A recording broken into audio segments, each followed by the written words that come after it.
Hola. Hola. Oh, very well. How are you? It's good to see you. See you. It's good to see you. Well, I believe that when I find myself back in my classrooms, I will never look at myself or the world the same way I looked at before. One of the things that keeps coming up too is we've been all caught off guard. All of us, all countries have been caught off guard, I'm hoping. And in doing so, you know, when we have fire drills, we're very well prepared for that. And I think I could see some type of emergency learning format coming in that we actually rehearse over a period of 1 to 3 years somewhere in the future to help avoid the problems that we're seeing and the challenges.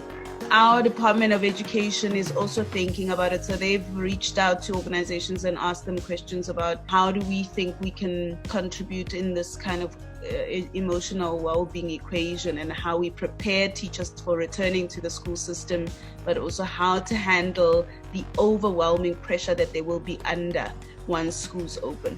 I think as educators, we were already facilitators. We were guidance counselors in our classrooms to make sure that we reach each and every child. We were all these things, but I think what this situation has done is make sure that those things we had put aside to just teach for the sake of teaching come out and we take them on again.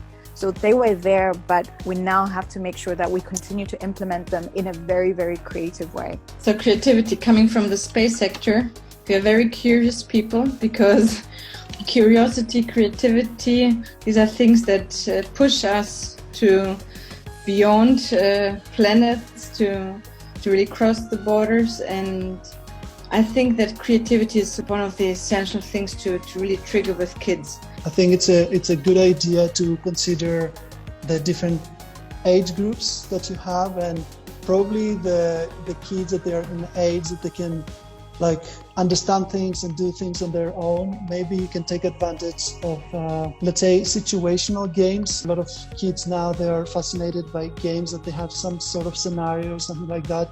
So you can make potentially quizzes that you can distribute through WhatsApp or mediums like that is very easy for people to access. And you can have different challenges from something they need to learn, or for example, something they could build from materials they have already at home. We need to be aware of the preciousness of time.